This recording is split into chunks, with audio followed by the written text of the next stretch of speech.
Hello all and welcome to recognition IAS.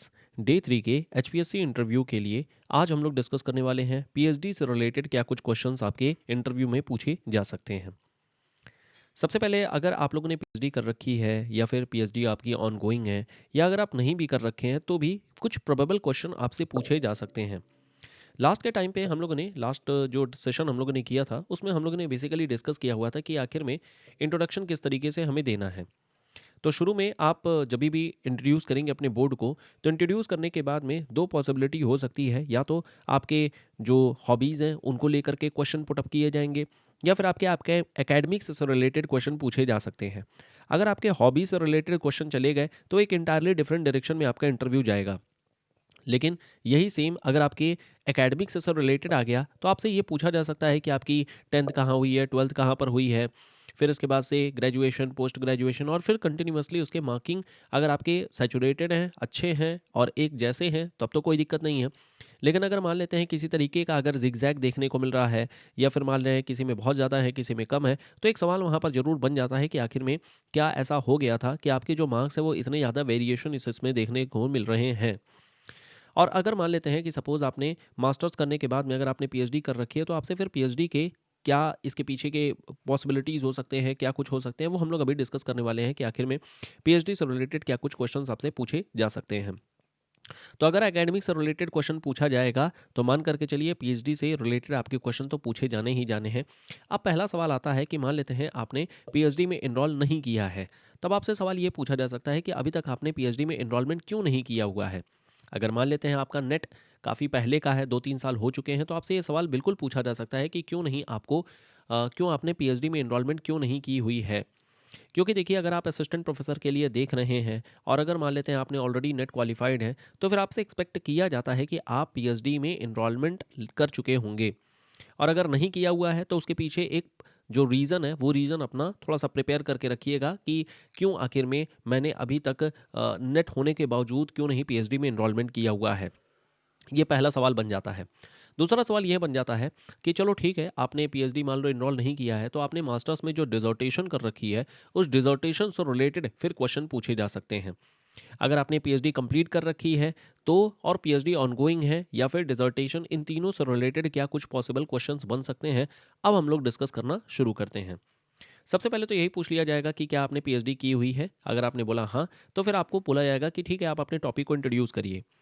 सो पूछ लिया जाएगा कि what is your PhD topic और उसको फिर आप इंट्रोड्यूस कर देंगे कि जो भी आपका पीएचडी टॉपिक है उसके बारे में बता देंगे। आप ये भी बताएंगे कि कहाँ से आप पीएचडी परस्यू कर रहे हैं या फिर आपने कहाँ से कंप्लीट किया हुआ है और आखिर में ज्योग्राफी के किस एस्पेक्ट को शो कर रहा है।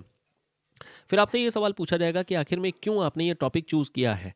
What triggered you to choose this topic, आखिर में क्यों हमने ये टॉपिक टॉपिक जो है वो क्यों चूज़ किया है। दूसरा यहाँ से ये पूछा जा सकता है कि आखिर कि इस रिसर्च से जो आपने किया हुआ है उससे इस सोसाइटी को, इस सब्जेक्ट को, इस डिसिप्लिन को क्या यहाँ पर मिलने वाला है। What would be the significant of your research. अगर मान लेते हैं आपने रिसर्च हेल्थ एस्पेक्ट में कर रखा है तो उससे हेल्थ का एस्पेक्ट यहाँ पर आप बताएंगे। आपने एग्रीकल्चर कर रखा है, ट्रांसपोर्ट कर रखा है, पॉलिटिकल ज्योग्राफी, जहाँ पर भी आपने कर रखा है अकॉर्डिंगली आप वहाँ पर अपना सिग्निफिकेंस बताएंगे। ये सब प्रोबेबल क्वेश्चन होते हैं जहां पर आपको अपने आप को प्रिपेयर करके जाना है कि क्या सिग्निफिकेंस है। इसके अलावा यहाँ पर यह भी पूछा जा सकता है कि जो आपने रिसर्च कर रखी है वो पहले जो पुरानी रिसर्चेस हो रखी हैं उनसे कैसे डिफरेंट है और क्या आखिर में आपने नया क्या ऐसा किया है। और अगर मान लेते हैं आप ऐसा कर रहे हैं, सपोज यू आर ऑनगोइंग, अगर आप ऑनगोइंग आपकी पीएचडी चल रही है तो आपसे ये पूछा जाएगा कि आखिर में आपकी जो स्टडी चल रही है वो पुरानी जो स्टडीज़ हो रखी हैं उनसे अलग क्या है। तो यहाँ पर आप जो अपना लिटरेचर रिव्यू अपना प्रिपेयर करके जाइएगा और लिटरेचर रिव्यू में ये दिखाइएगा कि कहाँ कहाँ पर गैप्स हैं और उन गैप पर आप काम कर रहे हैं। दूसरा आपसे सवाल पूछा जा सकता है कि क्या रिसर्च मेथोडोलॉजी आप फॉलो कर रहे हैं। रिसर्च मेथोडोलॉजी पे नॉर्मली फोकस रिलेटिवली थोड़ा ज़्यादा रहता है। कारण ये है कि एक तो ये सिलेबस की पार्ट होती है और दूसरा कहीं ना कहीं रिसर्च करने के लिए आपको मेथोडोलॉजी पता होनी चाहिए। एक अच्छी रिसर्च तभी होती है जब उसकी मेथोडोलॉजी एक करेक्ट मेथोडोलॉजी होती है। तो यहाँ पर आपसे सवाल पूछे जा सकते हैं कि किस मेथोडोलॉजी का आपने इस्तेमाल किया हुआ है। क्या आपने क्वालिटेटिव या फिर क्वांटिटेटिव किस तरीके की रिसर्च आपने की हुई है, किस तरीके से आपने मेथोडोलॉजी को चूज़ किया है। आपका जो डेटा सोर्सेज है वो प्राइमरी डेटा सोर्स है या फिर सेकेंडरी डेटा सोर्स है और उसकी रिलायबिलिटी कितनी है। इसके अलावा सैम्पलिंग टेक्नीक एक बहुत ही इम्पॉर्टेंट और बहुत ही ज़्यादा फेवरेट एरिया मैं कहूँगा कि इंटरव्यू का बनता है कि किस किस तरीके की सैम्पलिंग टेक्निक आप इस्तेमाल कर रहे हैं, क्या हाइपोथेसिस है, हाइपोथेसिस टेस्टिंग किस तरीके से करते हैं, कुल मिलाकर के जो रिसर्च मेथोडोलॉजी का टॉपिक होता है वो आप अपना प्रिपेयर करके जाएंगे। ये वही रिसर्च मेथोडोलॉजी है जो आप नेट में जब एग्जाम देते हैं तो वहाँ पर आप अपनी प्रिपेयर करते हैं। तो मान करके चलिए ये एक ऐसा एरिया होगा जो नॉर्मली पूछा ही जाएगा। तो इसलिए प्रिपेयर करके रखना है इस टॉपिक को। इसके अलावा आपसे ये भी पूछा जा सकता है कि आखिर में टेक्नोलॉजी किस तरीके से रिसर्च को आज की डेट में हेल्प कर रही है। तो कुछ एक एरियाज जैसे जीआईएस हो गए, एसपीएसएस हो गया, मेंडलीव हो गया, एक्सेल हो गया, ये सब टेक्नोलॉजी का इस्तेमाल करके हम अपनी रिसर्च को और ज़्यादा साइंटिफिक और हम ये कह सकते हैं कि और एक्यूरेट बना पाते हैं। और इसलिए ये जो कुछ एक सॉफ्टवेयर्स हैं इनके बारे में ज़रूर आप पता करके जाइएगा। इनफैक्ट आपसे ये भी पूछा जा सकता है आज की डेट में जो हमारा एक बोर्ड जो होता है स्मार्ट बोर्ड जिसको बोला जाता है, स्मार्ट बोर्ड का एक्चुअली नाम क्या होता है। इनफैक्ट ये आप लोगों के लिए होमवर्क भी है, कमेंट बॉक्स में बताइएगा कि जो स्मार्ट बोर्ड बोले जाते हैं वो एक्चुअल में उसका नाम क्या है, what is the scientific technical name of that smart board.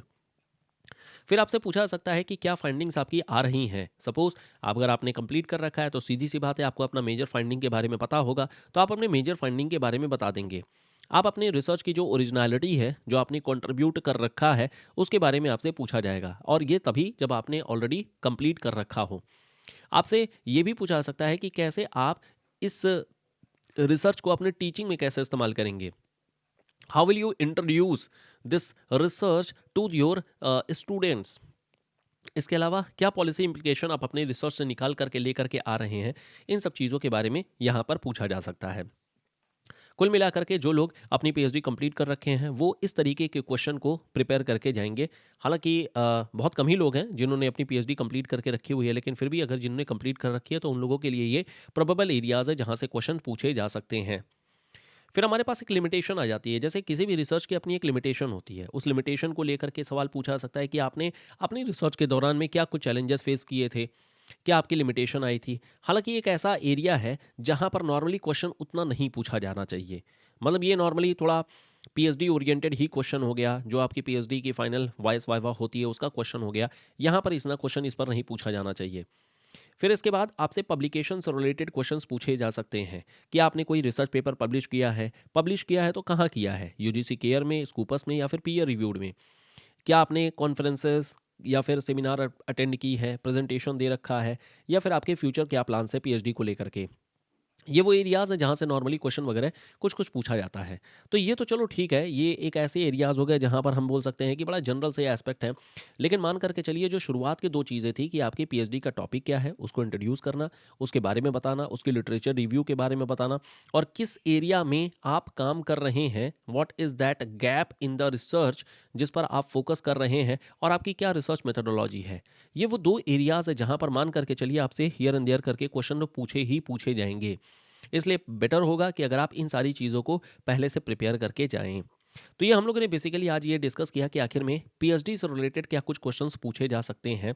इसके बारे में थोड़ा सा आप लोग ध्यान रखिएगा, इसके बारे में थोड़ा सा आप लोग देख लीजिएगा। ये हमारा काफ़ी इंपॉर्टेंट एरिया होने वाला है।